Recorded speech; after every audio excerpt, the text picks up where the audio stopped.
સ્કંદ પુરાણની કથાને આગળ વધારી ભાગ 37। સહસ્ત્ર કોટી યુગોને ધારણ કરનારા અને હજારો નામવાળા આપ સનાતન પુરુષને નમસ્કાર છે। હે પ્રભુ, સંસાર સમુદ્રમાં પડેલા પ્રાણીઓને શરણ આપનારા એકમાત્ર આપ જ છો। આપની સૃષ્ટિમાં આપના જેવો દિનોની રક્ષા કરનાર બીજો કોઈ નથી। દિનજનો અને અનાથોના એકમાત્ર આશ્રય આપ છો। હે પ્રભુ, આપ જ આ જગતના પિતા, પાલક, પોષક અને સંપૂર્ણ આપત્તિઓના નિવારક છો। હે જગન્નાથ, હે વિષ્ણુ, અમારી રક્ષા કરો। હે પરમેશ્વર, અમારી રક્ષા કરો। હે કમલાકાંત, આપના સિવાય કોણ અમારું રક્ષણ કરવા સમર્થ છે? હે અંતર્યામી, આપને નમસ્કાર છે। હે સર્વ તેજોનિધિ, આપને નમસ્કાર છે। આ પ્રમાણે સ્તુતિ કરી દેવતાઓએ વારંવાર પ્રણામ કર્યા અને ઇન્દ્રધૂમ્નની સાથે બહાર નીકળીને બધા જ ભગવાન ઋષિના ક્ષેત્રમાં ગયા। ત્યાં સાષ્ટાંગ પ્રણામ અને નમસ્કાર કરીને પરમ ભક્તિપૂર્વક તેમણે શ્રી નૃસિંહદેવને પૂજન કર્યું। ત્યાર પછી તેઓ નીલાચલ શિખર પર જ્યાં ઉત્તમ પ્રસાદનું નિર્માણ થયું હતું ત્યાં ગયા। દેવતાઓએ આકાશમંડળમાં વ્યાપ્ત તે ઉચ્ચતમ મંદિરને જોયું। રાજા ઇન્દ્રધૂમ્ને વિચાર કર્યો કે આ પૂર્ણ થયેલું ભગવાનનું ઉત્તમ મંદિર ઘણા સમય પછી મને દ્રષ્ટિગોચર થયું છે। આ બધું ભગવાનના અનુગ્રહથી થયું છે, તેમાં મનુષ્યનો કોઈ પુરુષાર્થ નથી। ત્યાર પછી તેમણે પોતાના સહાયકોને કહ્યું કે જ્યારે કાષ્ઠમય શરીર ધારણ કરીને સ્વયં ભગવાન અહીં પ્રગટ થયા હતા તે સમયે આકાશવાણીએ મને કહ્યું હતું કે તમે નીલાચલના શિખર પર જગન્નાથજીની પ્રતિષ્ઠા માટે 1000 હાથનું મંદિર બનાવો। તેની સ્થાપનાના સમયે સ્વયં બ્રહ્માજી, સિદ્ધો, બ્રહ્મર્ષિઓ અને દેવતાઓ સાથે પધારશે। ત્યાર પછી રાજાએ નારદજીને પૂછ્યું કે હે મુનિ શ્રેષ્ઠ, મને પ્રતિષ્ઠા વિધિની વસ્તુઓના વિષયમાં કોઈ જાણકારી નથી। જે એકત્ર કરવા યોગ્ય વસ્તુ હોય તે બધી ક્રમશઃ મને જણાવો। રાજાના આ પ્રમાણે કહેવાથી નારદજીએ શાસ્ત્ર અનુસાર વિચાર કરીને બધી સામગ્રીની સૂચિ એક પત્ર પર લખીને તેમને આપી દીધી। રાજાએ તે પત્ર પદ્મનિધિને આપ્યો અને કહ્યું કે આમાં લખેલી વસ્તુઓ એકત્ર કરો, બ્રહ્માજી માટે દિવ્ય ભવન બનાવો, બ્રહ્મર્ષિઓ, ઇન્દ્રાદિ દેવતાઓ, સિદ્ધો, મનુષ્યો તથા મુનીશ્વરોને માટે યથાયોગ્ય સ્થાન બનાવો। આ પ્રમાણે આદેશ આપતા રાજા ઇન્દ્રધૂમ્નને નારદજીએ કહ્યું કે હે રાજન, 3 રથ તૈયાર કરો। ભગવાન વાસુદેવના રથ પર ગરુડધ્વજ ફરકતો હોય અને સુભદ્રાજીના રથ પર કમળના ચિહ્નવાળી ધજા લગાવેલી હોય। શ્રી બલભદ્રના રથ પર તાલધ્વજ અથવા હળના ચિહ્નયુક્ત ધ્વજ હોવો જોઈએ। શ્રી વિષ્ણુના રથમાં 16, બાલભદ્રના રથમાં 14 અને સુભદ્રાના રથમાં 12 પૈડા હોવા જોઈએ। ચક્રધારી શ્રીકૃષ્ણના રથનો વિસ્તાર 16 હાથ, બલભદ્રજીના રથનો વિસ્તાર 14 હાથ અને સુભદ્રાજીના રથનો વિસ્તાર 12 હાથનો હોય। નારદજીની આ વાત સાંભળીને એક દિવસમાં 3 રથ બનાવી દીધા, જેમની ધરી, પૈડા, ખભા અને દ્વાર વગેરે બહુ જ સુંદર હતા। ત્રણેય રથોનો વિસ્તાર ઉત્તમ હતો, બધા પર સુંદર ધજા પતાકાઓ લાગેલી હતી। વિવિધ પ્રકારના ચિત્રકામથી તે ત્રણેય રથ ખૂબ મનોહર લાગતા હતા। તેમાં લગામથી નિયંત્રિત વાયુવેગી સેંકડો સફેદ ઘોડા જોતર્યા હતા। નારદજીએ શાસ્ત્રને અનુકૂળ વિધિથી રથોની પ્રતિષ્ઠા કરી। ત્યાર પછી બ્રહ્માજીની પ્રેરણાથી તે ઉત્તમ પ્રસાદની પાસે શુભ મુહૂર્તમાં બધા દેવતા આવી પહોંચ્યા। રાજા ઇન્દ્રધૂમ્નની આજ્ઞાથી વિશ્વકર્માએ એક બહુ મોટા રત્નોનું સંગ્રહાલય તૈયાર કર્યું। તેમાં પ્રતિષ્ઠા સમયે પૂજાને ઉપયોગી વસ્તુઓ, હવિષ્ય, સમિધા, દર્ભ તથા અનેક પ્રકારની ભોજન સામગ્રી અને સંપત્તિ એકત્ર કરીને મૂકવામાં આવી। તે સમયે પૃથ્વી પર ગાલ નામના રાજા રાજ્ય કરતા હતા। તેમણે પણ માધવની એક પથ્થરની મૂર્તિ બનાવડાવી અને તેના માટે એક નાનું મંદિર તૈયાર કરાવીને તેમાં તેની સ્થાપના અને પૂજા કરી। પછી દૂતના મુખેથી રાજા ઇન્દ્રધૂમ્નના કાર્યને સાંભળીને રાજાને ક્રોધ આવ્યો અને તેઓ ક્રોધિત થઈને સેના સાથે નીલાચલ પર આવ્યા। ત્યાં આવીને તેમણે પ્રતિષ્ઠાનું એક એવું આયોજન જોયું જે મનુષ્ય માટે સ્વપ્નમાં પણ દુર્લભ હતું। તે જોઈને રાજા બહુ આશ્ચર્ય થયું। ત્યાંનું બધું વૃત્તાંત જાણીને રાજા ગાલે પોતાને કૃતાર્થ માન્યો અને એવો અનુભવ કર્યો કે આનાથી વધીને કલ્યાણકારી કર્મ ન થયું કે ન થશે। પછી તો તેઓ હાથ જોડીને રાજા ઇન્દ્રધૂમ્નની પાસે ગયા અને બોલ્યા કે હે દેવ, તમે રાજાઓના રાજા અને જીવનમુક્ત છો, હું શું તમારી સ્તુતિ કરીશ, તમે મારા પર પ્રસન્ન થાઓ। આ પ્રમાણે નિવેદન કરતા રાજાએ ગાલને ઇન્દ્રધૂમને કહ્યું, રાજન, તમે તમારી લઘુતાનું વધારે વર્ણન કેમ કરો છો? તમે તો સાર્વભૌમ રાજા અને ભગવાન વિષ્ણુના ભક્ત છો। પ્રજાપાલનમાં તત્પર રહેનારા રાજા પ્રજાના રક્ષારૂપ ઉત્તમ માર્ગ પર ચાલીને આ લોકમાં યશ અને ધર્મનું ઉપાર્જન કરે છે। તમે તો ભગવાનના ભક્ત છો, તેથી તમને વિશેષ સફળતા મળશે। રાજન, કાષ્ઠરૂપમાં અવતીર્ણ થયેલા સાક્ષાત ભગવાન વિષ્ણુનું આ મંદિર છે। 4 સ્વરૂપોમાં વ્યક્ત થયેલા ભગવાન જનાર્દનની આ મંદિરમાં સ્થાપના કરીને હું આ મંદિર તમને જ સોંપીને ચાલ્યો જઈશ। તમે જ આ પૂજા વગેરેની વ્યવસ્થા કરશો। આ સાંભળીને રાજા ગાલ ઘણા પ્રસન્ન થયા। ઇન્દ્રધૂમને આદેશ આપ્યો તેનું તેઓ બહુ તત્પરતાથી પાલન કરવા લાગ્યા। આ પ્રમાણે બધી સામગ્રી એકત્ર થઈ ગયા પછી દેવતાઓથી ઘેરાયેલા સિંહાસન પર વિરાજમાન રાજા ઇન્દ્રધૂમ્ન ઇન્દ્ર જેવા શોભવા લાગ્યા। એટલામાં દેવતાઓના જય જયકારથી તેમની સ્તુતિ કરાઈ રહી હતી તે બ્રહ્માજી દેખાયા। રાજા ઇન્દ્રધૂમને 2 હાથ જોડીને ભક્તિભાવથી તેમણે મસ્તક ઝુકાવ્યું તથા ગાલરાજ અને નારદજી સાથે જમીન પર મસ્તક મૂકીને સાષ્ટાંગ પ્રણામ કર્યા। પછી ઉઠીને પ્રસન્નતા સાથે પોતાને કૃતાર્થ સમજીને તેઓ બધા અંગોમાં રોમાંચનો અનુભવ કરવા લાગ્યા। જેમ જૈમિનીજી કહે છે કે રાજા ઇન્દ્રધૂમને પોતાના ચરણોમાં પ્રણામ કરતા જોઈને પ્રજાપતિ બ્રહ્માજીએ સસ્મિત સહ કહ્યું કે હે રાજન, પોતાનું સૌભાગ્ય તો જુઓ. બધા દેવતા, ઋષિ, પિતૃ અને સિદ્ધ, વિદ્યાધર વગેરે મને આગળ કરીને તમારા માટે અહીં એકઠા થયા છે. આ પ્રમાણે કહીને બ્રહ્માજી શીઘ્ર ભગવાન નારાયણના રથ પાસે ગયા અને તે જગદીશને પ્રણામ કરી 3 વાર પરિક્રમા કર્યા પછી આનંદના સમુદ્રમાં ડૂબી ગયા. તેમના શરીરમાં રોમાંચ વ્યાપી ગયો. તેમણે ગદગદ સ્વરમાં પોતાના જ સ્વરૂપભૂત ભગવાન જગન્નાથની આ પ્રમાણે સ્તુતિ કરી. હે પ્રભુ, આપને નમસ્કાર છે. હું આપ છું અને આપ હું છું. આ સંપૂર્ણ ચરાચર જગત આપનું સ્વરૂપ છે. મહત્ત્વથી લઈને સંપૂર્ણ પ્રાકૃત જગત આપની જ માયાનો વિલાસ છે. હે વિશ્વાત્મન, આ સંસારમાં આપમાં જ અધ્યસ્થ છે અને આપના દ્વારા જ એમાં પરિણામ, પરિવર્તન અથવા વિકાર થાય છે. આ સંપૂર્ણ પ્રપંચ જે ભાષિત થઈ રહ્યું છે તે આપના તત્વને ન જાણવાના કારણે જ છે. આપના સ્વરૂપનો યથાર્થ બોધ થઈ ગયા પછી તે આપનામાં જ વિલીન થઈ જાય છે. જેમ દોરડાનું જ્ઞાન થઈ જતાં તેમાં સાપની ભ્રાંતિ દૂર થઈ જાય છે. સત્તાના વિચારથી આ બધું સત સ્વરૂપ હોવાના કારણે અનિર્વચનીય છે. હે પ્રભુ, આપ અદ્વિતીય છો. જગત આપના વડે જ પ્રકાશિત થાય છે. આપ સ્વયં પ્રકાશ છો. આપને નમસ્કાર છે. સંસારનો સમસ્ત આનંદ, સહજાનંદ સ્વરૂપ આપ પરમાત્માનો એક તુચ્છતમ અંશ છે, જેના સહારે તમામ પ્રાણી જીવન ધારણ કરે છે. આપ પ્રપંચ શૂન્ય, નિરાકાર, નિર્વિકાર અને નિરાશ્રય છો. આપ સ્થૂળ છો, સૂક્ષ્મ છો, અણુ છો અને મહાન છો. સાથે જ આપ આ બધા સૂક્ષ્મ, સ્થૂળ વગેરે ભેદોથી રહિત છો. ગુણોથી અતીત હોવા છતાં સર્વગુણોના આધાર છો. હે ત્રિગુણાત્મક, આપને નમસ્કાર છે. હું આપના નાભિકમળથી ઉત્પન્ન થયો છું. જેમ આ બ્રહ્માંડના મધ્યમાં સૃષ્ટિ કાર્યમાં મને પ્રેરિત કર્યો છે, તેમ આપના એક એક રૂમમાં બ્રહ્માંડ છે અને તે બ્રહ્માંડોમાં મારા જેવા કરોડો બ્રહ્મા છે. આપનો મહિમા અચિંત્ય અને આપને નમસ્કાર છે. આપનું સ્વરૂપ ચિન્મય છે. આપને વારંવાર નમસ્કાર છે. આપ દેવતાઓના અધિદેવતા છો. આપને નમસ્કાર છે. હે દેવદેવ, આપને નમસ્કાર છે. દિવ્ય અને અદિવ્ય સ્વરૂપવાળા આપને નમસ્કાર છે. દિવ્ય રૂપમાં પ્રગટ થનારા આપને નમસ્કાર છે. આપ જરા અને મૃત્યુથી રહિત અને મૃત્યુરૂપ છો. આપને નમસ્કાર છે. આપ મૃત્યુના પણ મૃત્યુ છો. શરણાગતોના મૃત્યુને હરનારા છો. સહજ આનંદ આપનું સ્વરૂપ છે. ભક્તિ અને પ્રિય છે. આપ જગતના માતા પિતા છો. આપને વારંવાર નમસ્કાર છે. શરણાગતોના દુઃખોનો નાશ કરવા માટે સદા પ્રયત્ન કરનારા પ્રભુ, આપને નમસ્કાર છે. આપ દીનજનો પ્રતિ કરુણાના સ્વાભાવિક સાગર છો. આપને વારંવાર નમસ્કાર છે. આપ પર છો, પરરૂપ છો તથા પાર ભવસાગરની પાર છો. આપને નમસ્કાર છે. જેને કોઈ પાર મળતો નથી તેના પાર સ્વરૂપ આપ જ છો. આપ જ બ્રહ્મ સ્વરૂપ છો. આપને નમસ્કાર છે. આપ પરમાર્થ સ્વરૂપ તથા પર હેતુ છો. આપને નમસ્કાર છે. પરંપરાથી વ્યાપ્ત પરમ તત્વમાં તત્પર રહેનારા આપને નમસ્કાર છે. પ્રાણજનોના દુઃખ સંહારક આપને નમસ્કાર છે. હે નાથ, જો આપ પ્રસન્ન છો તો મારા માટે કઈ વસ્તુ દુર્લભ છે. અજ્ઞાનરૂપી અંધકારથી આવૃત આ વિશ્વરૂપી કારાવાસની અંદર મુક્તિની ઈચ્છાથી ભટકનાર મનુષ્ય આપના સિવાય બીજું કોઈ દ્વાર જોતા નથી. આપ સંપૂર્ણ વિશ્વ માટે એકમાત્ર વંદનીય છો. આપને નમસ્કાર છે. દેવો અને દાનવો બધા આપના ચરણ વિંદની અર્ચના કરે છે. આપને નમસ્કાર છે. આપ સંતાપ ભરવા માટે એકમાત્ર ચંદ્રમા છો. આપને નમસ્કાર છે. નમસ્કાર છે. આપ કલ્યાણમય જ્ઞાન ઘન સ્વરૂપ છો. આપને વારંવાર નમસ્કાર છે. આપ કલ્પનાતીત છો. આપને નમસ્કાર છે. આપ અભિષ્ટ કામનાઓને આપનારા કલ્પવૃક્ષ રૂપ છો. આપને નમસ્કાર છે. દીનજનો, સહાયો અને શરણાગતોના દુઃખોનો સંહાર કરવા માટે એકમાત્ર આપ જ સદા તત્પર રહો છો. આપને નમસ્કાર છે. હે જગન્નાથ, દુઃખરૂપી સમુદ્રમાં ડૂબેલા પ્રાણીઓ પર આપ પ્રસન્ન થાઓ. હે કરુણાકર, આપ લીલાપૂર્વક કૃપા કટાક્ષ કરીને તે બધાનો ઉદ્ધાર કરો. આ પ્રમાણે વેદાર્થો દ્વારા શ્રી જગન્નાથની સ્તુતિ કરી બ્રહ્માજી ધરણીધર શેષના અવતાર એવા બાલભદ્રજીના દર્શન કરવા માટે ગયા અને અતિશય ભક્તિપૂર્વક પ્રણામ કરી તેમની પણ સ્તુતિ કરી. હે દેવેશ, આકાશ આપનું મસ્તક છે અને જળ આપનું શરીર છે. પૃથ્વી ચરણ છે, અગ્નિ મુખ છે અને વાયુ દેવતા શ્વાસ છે. મન, ચંદ્રમા, નેત્ર, સૂર્ય અને ભુજા સંપૂર્ણ દિશાઓ છે. હે નાથ, જ્ઞાન દર્પણ આપને નમસ્કાર છે. 14 ભુવનોના મૂળ સ્તંભરૂપ આપ હળધરને નમસ્કાર છે. જે આપના ચરણાવિંદોનું શરણ લે છે તેમના પાપ સમૂહોનો આપ નાશ કરી નાખો છો. આપને નમસ્કાર છે. આપના મુખ, નેત્ર, કાન, ચરણ અને ભુજાઓ અનંત છે. અનાદિ, મહામૂલ, અજ્ઞાનાંધકાર સમૂહોનો વિનાશ કરવા માટે સૂર્ય સ્વરૂપ આ બલભદ્રજીને નમસ્કાર છે. વેદત્રય આપનું સ્વરૂપ છે. 3 પ્રકારના દોષોનો નાશ કરવા માટે ત્રિવિધ અવતારધારી આપને નમસ્કાર છે. હે ભગવાન, આ નારાયણ દેવ જેમની વેદો સ્તુતિ કરે છે તેઓ આપનાથી ભિન્ન નથી. આપ શય્યા છો અને તેઓ શયન કરનાર છે. તેઓ આચ્છાદનીય અને આપ આચ્છાદન કરનારા છો. જે કૃષ્ણ છે તે જ બલરામ છે. જે બલરામ છે તે જ કૃષ્ણ છે. આપ બંનેમાં કોઈ અંતર નથી. હે જગન્મય, આપ પ્રસન્ન થાઓ. આ પ્રમાણે પરમેશ્વર બલભદ્રજીને પ્રણામ કરીને બ્રહ્માજી જગદીશ્વરી સુભદ્રાના દર્શન કરવા માટે તેમના રથ પાસે ગયા અને આ પ્રમાણે બોલ્યા કે હે જગદંબા, હે દેવી, તમારી જય હો. હે પરમેશ્વરી, તમે સર્વશક્તિ છો. તમને નમસ્કાર છે. હે કૈવલ્ય મોક્ષ પ્રદાતા સુભદ્રા દેવી, હું તમને પ્રણામ કરું છું. હે કલ્યાણમયી સુભદ્રે, તમારી જય હો. આ પ્રમાણે બ્રહ્માજીએ કલ્યાણમયી સુભદ્રાની સ્તુતિ કરીને તેમની નજીક રથ પર વિરાજમાન ભગવાન વિષ્ણુના ચોથા સ્વરૂપ એવા સુદર્શન ચક્રને પણ પ્રણામ કર્યા.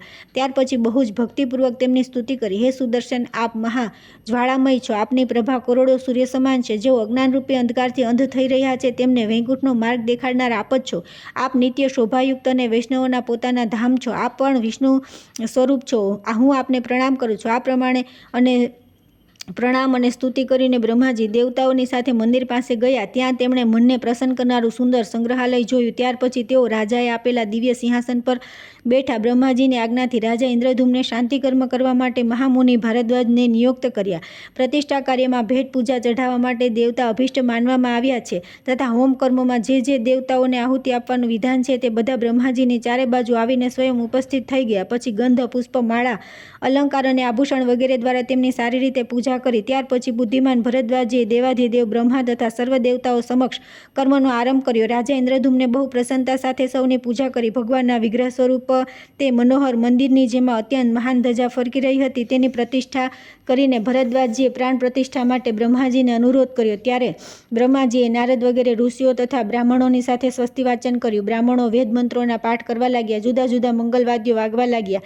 તે સમયે સૌએ રથ પાસે જઈને સીડીઓના માર્ગે સાવધાનીપૂર્વક ભગવત વિગ્રહોને ઉતાર્યા. બંને બાજુમાં, ભુજાઓમાં, મસ્તક પર તથા બંને ચરણોમાં હાથ લગાવીને લોકો ધીરે ધીરે ભગવાન નારાયણને રૂની ગાદી પર વિશ્રામ કરાવતા મંદિર નજીક લઈ આવ્યા. ઉપરથી પારિજાત પુષ્પોની વૃષ્ટિ થવા લાગી. બ્રહ્માજી આ પ્રમાણે સ્તુતિ કરવા લાગ્યા. હે જગન્નાથ, હે કૃષ્ણ, આપનો જય હો. સર્વ પાપ હર પ્રભુ આપનો જય હો. લીલાથી કાષ્ટ વિગ્રહ ધારણ કરનારા હે નારાયણ આપનો જય હો. સર્વને મનવાંછિત ફળ આપનારા હે માધવ આપનો જય હો. સંસાર સાગરમાં ડૂબેલા જીવોનો લીલાપૂર્વક ઉદ્ધાર કરનાર હે અવિનાશી પરમેશ્વર આપનો જય હો, જય હો. હે કરુણા સાગર આપનો જય હો. હે દીનોના ઉદ્ધાર પરાયણ આપનો જય હો. હે અચ્યુત, હે અનંત, હે ઈશાન આપનો જય હો, જય હો, જય હો. હે પ્રભુ, આપને નમસ્કાર છે. આ સ્તુતિની સાથે નારદજી પ્રસન્નતાથી વીણા વગાડતા હતા. ભગવાનના મસ્તક તરફ પાછળની બાજુ 2 રત્નમય છત્ર લગાવ્યા હતા. બંને બાજુએ ચામરગ્રાહી દેવતાઓ લાઇનમાં ઊભા હતા જે ધીરે ધીરે ચામર ઢોળી રહ્યા હતા. આ પ્રમાણે બધા લોકો બાલભદ્ર તથા સુભદ્રા તથા સુદર્શન ચક્રના વિગ્રહોને પણ લઈ ગયા. મંદિરના મુખ્ય દ્વાર પર રત્નમય સ્તંભોથી સુશોભિત મંડપ તૈયાર કરવામાં આવ્યો. તેમાં અભિષેક માટે ભગવાનને પધરાવવામાં આવ્યા. તે બધા વિગ્રહોની સામે દર્પણ મૂકી દેવામાં આવ્યા. પછી રત્નોના કળશોમાં રાખેલા તીર્થોના જળથી ક્રમશઃ પુરુષ સૂક્ત અને સ્ત્રી સૂક્તનો પાઠ કરી સ્વયં બ્રહ્માજીએ લોક સંગ્રહના માટે અભિષેક કર્યો. ત્યાર પછી અલંકારો પહેરાવીને ભગવત વિગ્રહને ગંધ અને માળા વગેરેથી સુશોભિત કરીને બ્રહ્માજીએ સ્વયં આરતી ઉતારી અને મંત્ર બોલીને બધા વિગ્રહોને રત્નમય સિંહાસનો પર સ્થાપિત કર્યા. બ્રહ્માજી બોલ્યા કે સંપૂર્ણ જગતના આધાર તથા સમસ્ત લોકમાં પ્રતિષ્ઠિત સર્વવ્યાપી હે જનાર્દન, આપ આ મંદિરમાં સુસ્થિર ભાવથી વિરાજમાન થાવ. આ પ્રતિષ્ઠા સુપ્રતિષ્ઠા થાવ. હે નાથ, આપના પ્રતિષ્ઠિત થવાથી અહીં બધું પ્રતિષ્ઠિત થઈ જશે. આપની આજ્ઞા અને આપની કૃપાથી આ પ્રતિષ્ઠા સંપન્ન થાવ. આ પ્રમાણે જગન્નાથજીની સ્થાપના કરી બ્રહ્માજીએ તેમના હૃદયકમળનો સ્પર્શ કરીને આનુષ્ટુપ મંત્રારાધના 1000 જપ કર્યા. વૈશાખ શુક્લ અષ્ટમી અને પુષ્ય નક્ષત્રના યોગમાં ઉત્તમ બૃહસ્પતિવારના દિવસે ભગવાન જગન્નાથની પ્રતિષ્ઠા કરવામાં આવી. તેથી તે દિવસ પરમ પવિત્ર અને સર્વ પાપોનો નાશ કરનારો છે. તેમાં કરેલું સ્નાન, દાન, તપ, હોમ વગેરે બધા પુણ્ય કાર્ય અક્ષય થાય છે. જે મનુષ્ય તે દિવસે ભક્તિભાવથી ભગવાન શ્રી કૃષ્ણ, બલરામ અને સુભદ્રાજીના દર્શન કરે છે તે નિસંદેહ મોક્ષ ભાગી થાય છે. વૈશાખ શુક્લ અષ્ટમી બૃહસ્પતિવારમાં જો પુષ્ય નક્ષત્રનો યોગ હોય તો તે દિવસે કરેલું જગન્નાથજીનું પૂજન કરોડો જન્મોના પાપોનો નાશ કરનારું થાય છે. ત્યાર પછી આવે છે બ્રહ્માજી દ્વારા ભગત સ્વરૂપને એકતાનું પ્રતિપાદન તથા ભગવાને રાજા ઇન્દ્રધૂમ્નને પોતાની સેવાનો આદેશ આપવો. જૈમિનીજીએ કહ્યું કે ત્યાર પછી રાજા ઇન્દ્રધૂમ્ને મનમાં જ આશ્ચર્યચકિત થઈને બ્રહ્માજીને પૂછ્યું કે હે ભગવાન, યજ્ઞના અંતમાં ભગવાન વિષ્ણુએ તેવા જ કાષ્ટ નિર્મિત સ્વરૂપ ધારણ કર્યા હતા જે રથ પર વિરાજમાન હતા. આપે મંદિરની અંદર પણ તે જ વિગ્રહોના રૂપમાં ભગવાનની પ્રતિષ્ઠા કરી છે. પહેલાં આકાશવાણીએ પણ મને એવું જ કહ્યું હતું કે આ ઔપુરેશય વૃક્ષથી ભગવાન 4 સ્વરૂપોમાં અભિવ્યક્ત થશે, પરંતુ અત્યારે એ એક સચ્ચિદાનંદ ઘન બ્રહ્મરૂપમાં દેખાઈ રહ્યા છે. હે પ્રભુ, જો આપ મને આ રહસ્યને સંભાળવાનો અધિકાર સમજો છો તો યથાર્થ રહસ્ય જણાવો. બ્રહ્માજીએ કહ્યું કે હે રાજન, આ કાષ્ટની મૂર્તિ છે એવું વિચારીને તમારા મનમાં તેના પ્રત્યે સાધારણ પ્રતિમા બુદ્ધિ ન થાવ. વાસ્તવમાં આ પરબ્રહ્મનું સ્વરૂપ છે. જે વિદારણ ચીરવામાં આવે કરે અથવા તેનું દાન આપે તેને દારૂ કહે છે. પરબ્રહ્મ પરમાત્મા સ્વભાવથી જ બધાના દુઃખોને વિદારણ અને અખંડ આનંદનું દાન કરે છે. તેથી તેમનું નામ દારૂ છે. આ પ્રમાણે ચારે વેદો અનુસાર ભગવાન શ્રીહરિ દારૂમય છે. તેઓ જગતના સ્રષ્ટા છે. તેથી તેમણે પોતાને પણ દારૂમય સ્વરૂપમાં પ્રગટ કર્યા છે. શબ્દ બ્રહ્મ અને પરબ્રહ્મમાં કોઈ ભેદ નથી. પ્રલય વખતે બંને એક છે, માત્ર સૃષ્ટિકાળમાં વ્યવહારિક ભેદ રહે છે. શબ્દ અને અર્થ બંને એકબીજાની અપેક્ષા રાખનારા છે. અર્થ વિના શબ્દ નથી અને શબ્દના અભાવમાં અર્થબોધ થતો નથી. તેથી ચારે વેદ જે રીતે શબ્દ છે એ જ રીતે અર્થ પણ છે. ભગવાન હળધર ઋગ્વેદ સ્વરૂપ છે. નૃસિંહજી સામવેદ સ્વરૂપ છે. સુભદ્રા દેવી યજુર્વેદની મૂર્તિ છે અને સુદર્શન ચક્ર અથર્વવેદનું સ્વરૂપ માનવામાં આવે છે. વેદ ચાર છે. આ ભેદ દ્રષ્ટિ છે.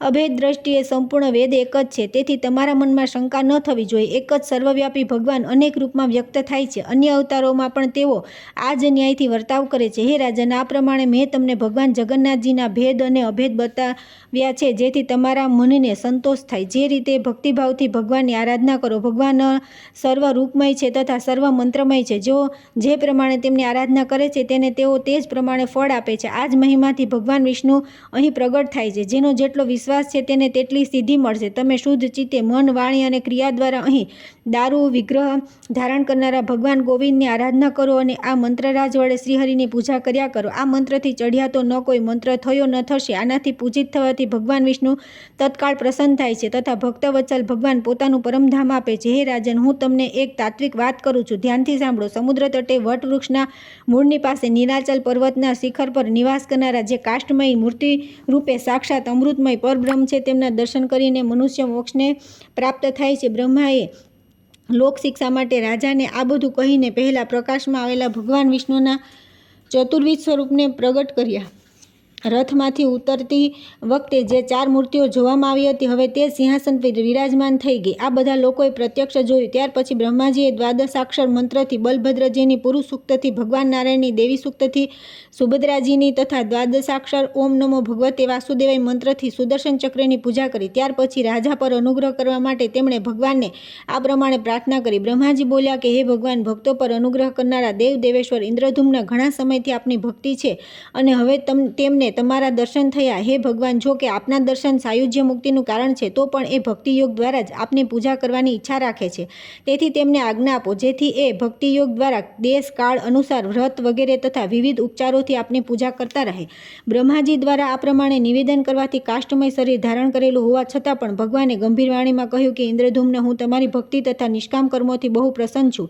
મારામાં તમારી દ્રઢ ભક્તિ રહો. કરોડો ધન વાપરીને જે તમે મારું મંદિર બનાવડાવ્યું, તે મંદિર નહીં રહે ત્યારે પણ હું આ સ્થાનનો પરિત્યાગ કરીશ નહીં. કાલાંતરમાં પણ બીજી કોઈ વ્યક્તિ અહીં મંદિર બનાવડાવશે. તમારા પ્રેમથી તેમાં પણ રહીશ. જ્યાં સુધી બ્રહ્માજીનો બીજો પરાર્ધ પૂરો થશે ત્યાં સુધી આ કાષ્ટમય વિગ્રહથી હું અહીં નિવાસ કરીશ. સતયુગના પ્રથમ જ્યેષ્ઠમાં યજ્ઞનો પ્રારંભ થયો અને જ્યેષ્ઠની અમાવસ્યાએ મેં અવતાર લીધો છે. તે જ મારો પવિત્ર જન્મદિવસ છે. તે દિવસે મહાસ્નાનની વિધિથી પ્રત્યર્ચામાં અધિવાસપૂર્વક મને સ્નાન કરાવવું જોઈએ. આ પ્રમાણે કરનારા કોટી જન્મોના પાપ નાશ થશે. તે દિવસે મારા દર્શન કરનારાઓને બધા તીર્થો, યજ્ઞો અને દાનનું ફળ પ્રાપ્ત થશે. વટવૃક્ષની ઉત્તરમાં એક સર્વતીર્થમય કૂપ છે. તેને ખોદીને પ્રકાશમાં લાવો. જ્યેષ્ઠની અમાવસ્યાએ પ્રાતઃકાળ મને બલભદ્રજીને અને સુભદ્રાજીને તે કૂપના જળથી સ્નાન કરાવી મનુષ્ય મારા લોકને પ્રાપ્ત કરી લેશે.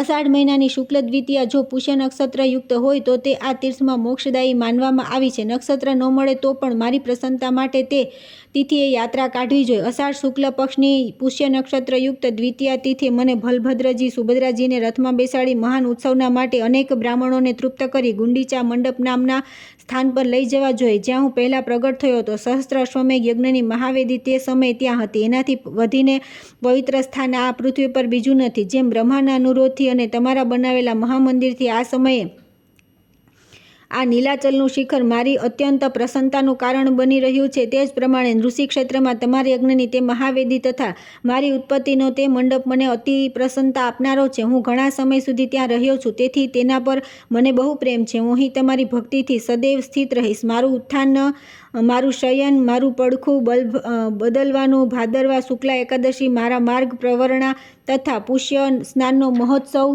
કરવો. ફાગણની પૂર્ણિમાએ મારા માટે પુષ્ય સ્નાનનો મહોત્સવ કરવો. ફાગણની પૂર્ણિમાએ મારા માટે ડોલોત્સવ કરવો. જે લોકો ડોલોત્સવમાં દક્ષિણાભિમુખ પૂજિત થયેલા મારા દર્શન કરે છે, તેઓ બ્રહ્મહત્યા જેવા મહાપાપોથી મુક્ત થઈ જાય છે. ત્યાર પછી આવે છે સમુદ્રમાં સ્નાનની વિધિ અને ભગવત વિગ્રહનું વર્ણન. મુનિઓએ પૂછ્યું કે હે મહર્ષિ, ઇન્દ્રધૂમને ભગવાન લક્ષ્મીપતિના જન્મ સ્નાનનો ઉત્સવ કઈ વિધિએ કર્યો? એ સિવાય ભગવાનના બીજા બધા ઉત્સવનું પણ વિધિપૂર્વક વર્ણન કરો. જૈમિનીજી બોલ્યા કે હે મુનિવરો, અત્યારે હું જ્યેષ્ઠ સ્નાનનું વર્ણન કરું છું. જ્યેષ્ઠ શુક્લ દશમીએ વ્રતનો સંકલ્પ કરીને મૌન રહેવું, પ્રાતઃકાળે ઉઠીને માર્કંડેયવટ નામના તીર્થ પર જવું અને આચમન કરીને 2 હાથ જોડી માર્કંડેશ્વર પ્રણામ કરીને ભગવાન ભૈરવની પણ આજ્ઞા લેવી. પછી તીર્થોમાં પ્રવેશ કરી વરુણ દેવતા સંબંધી 5 વૈદિક મંત્રોની 3 આવૃત્તિ કરીને અઘર્મષણ સૂક્તથી નીચેના મંત્રથી સ્નાન કરવું. સંસાર સાગરે મગ્નમ પાપગ્રસ્તમ ચેતનમ ત્રાહિમા ભગનેત્રમ ત્રિપુરારે નમોસ્તુતે. ભગવાન નેત્ર વિનાશક, ભગવાન ત્રિપુરારી, આપને નમસ્કાર છે. હું પાપગ્રસ્ત મૂઢ માનવ સંસાર સાગરમાં ડૂબેલો છું, મારી રક્ષા કરો. આ પ્રમાણે સ્નાન કરીને બહાર આવવું અને ભગવાન શંકરના દર્શન કરીને મૌન ભાવે ભગવાન નારાયણ પાસે જવું. માર્કંડેશ્વરની દક્ષિણ દિશામાં જે વિષ્ણુ સ્વરૂપ ઉત્તમ વટવૃક્ષ સ્થિત છે તે દર્શન માત્રથી પાપ રાશિનો નાશ કરનારું છે. તેના દર્શન કરી તેનામાં ભગવાન પુરુષોત્તમની ભાવના કરતા રહીને દૂરથી પ્રણામ કરવા. હે કલ્પવટ, આપ સદા અમર છો, ભગવાન વિષ્ણુના મહાન નિવાસ સ્થાન છો. હે વિષ્ણુરૂપ વટ, મારા પાપને હરી લો, આપને નમસ્કાર છે. આપ અવ્યક્ત સ્વરૂપ મહાપ્રલય કાળમાં પણ સ્થિર રહેનારા જગતના એકમાત્ર આશ્રય તથા કલ્પવૃક્ષ છો, આપને નમસ્કાર છે. આ પ્રમાણે સ્તુતિ કરીને મનુષ્ય તે વૃક્ષની નીચે ભક્તિપૂર્વક ભગવાન વિષ્ણુના નામોના જપ કરે. આમ કરવાથી તે 100 કરોડ જન્મોના પાપોથી પણ મુક્ત થઈ જાય છે. તેની છાયામાં જવા માત્રથી પણ મનુષ્યના પાપ નષ્ટ થઈ જાય છે. ત્યાર પછી ભગવાનના વાહનરૂપ ગરુડજીને, જે ભગવાન શ્રીહરિને આગળ નતમસ્તકે હાથ જોડીને ઊભા છે, તેને પ્રણામ કરવા. ત્યારબાદ કહેવું કે હે ગરુડ, આપ છંદોમય જગતના આશ્રય, ભગવાનના વાહન, વેદત્રયમય શરીરવાળા, યજ્ઞરૂપ અને વિશ્વવ્યાપી છો, સદા પ્રસન્ન રહેનારા, આપને મારા નમસ્કાર છે. આ પ્રમાણે ગરુડની સ્તુતિ કરી ભગવાનના મંદિરમાં પ્રવેશ કરવો અને તેની 3 વાર પરિક્રમા કરી મંત્રરાજ અનુષ્ટુભથી યા પુરુષ સૂક્તથી અથવા દ્વાદશાક્ષર ઓમ નમઃ ભગવતે વાસુદેવાય મંત્રથી, જેમાં જેની રુચિ હોય તેનાથી પૂજન કરવું. પંચોપચારની વિધિથી પરમેશ્વર જગન્નાથજીની પૂજા કરવી. પૂજા પછી હાથ જોડીને આ પ્રમાણે સ્તુતિ કરવી. હે દેવદેવ જગન્નાથ, આપ સંસાર સમુદ્રથી તારનાર છો. હે ભક્તો પર અનુગ્રહ કરનારા જગદીશ્વર, આપના ચરણોમાં પ્રણામ કરું છું. આપ સદા મારી રક્ષા કરો. હે શ્રી કૃષ્ણ, આપની જય હો. હે જગન્નાથ, આપની જય હો. આપ બધાના પાપોનો નાશ કરનારા છો. આપના યુગલ ચરણાવિંદ વિશ્વ વંદનીય છો, આપને નમસ્કાર છે. હે કોટી કોટી બ્રહ્માંડોના ઈશ્વર, આપનો જય હો.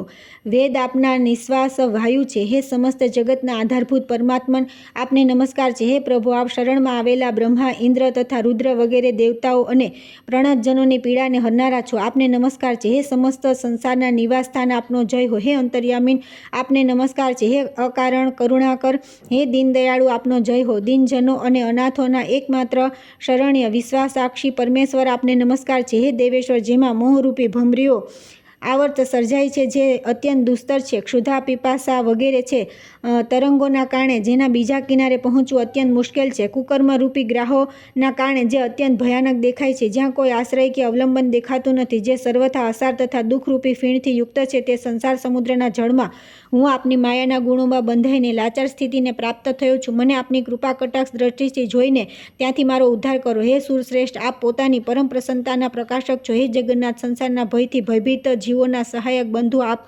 માત્ર આપ જ છો. ભૂખ અને પ્યાસ, પ્રાણના શોક અને મોહ, મનના તથા વૃદ્ધાવસ્થા અને મૃત્યુ શરીરના કષ્ટ છે, આ જ સંસાર સાગરના 6 તરંગો છે, એનાથી રક્ષા કરો. હે ભગવાન, આપના જગતમાં આપના જેવો જીવોનું પાલન ન કરનાર બીજો કોઈ નથી, તેથી સર્વ પ્રાણીઓ પર કૃપા કરવા માટે આપ પોતે અવતર્યા છો. એ સિવાય આપ પૂર્ણ કામ પરમેશ્વરને આ પૃથ્વી પર આવવાનું બીજું કયું કારણ છે? હે જગતપતિ, આપના ચરણ કમળોના શરણમાં આવી ગયા પછી કોઈ ચિંતા રહેતી નથી, કેમ કે તે ચારે પુરુષાર્થોના એકમાત્ર સાધન છે. આપના દર્શન માત્રથી સર્વને મનોવાંછિત ફળ પ્રાપ્ત થાય છે. ત્યાર પછી શેષ સંબંધી મંત્રથી ભગવાન બલભદ્રજીની પૂજા કરવી. દ્વાદશાક્ષર મંત્રથી અથવા આદિમાં પ્રણવ સાથેના નામ મંત્રથી પણ પૂજા કરી શકાય છે. પછી એકાગ્રચિત્ત થઈને પ્રણામ કરી સ્તુતિપાઠ દ્વારા તેમને પ્રસન્ન કરવા.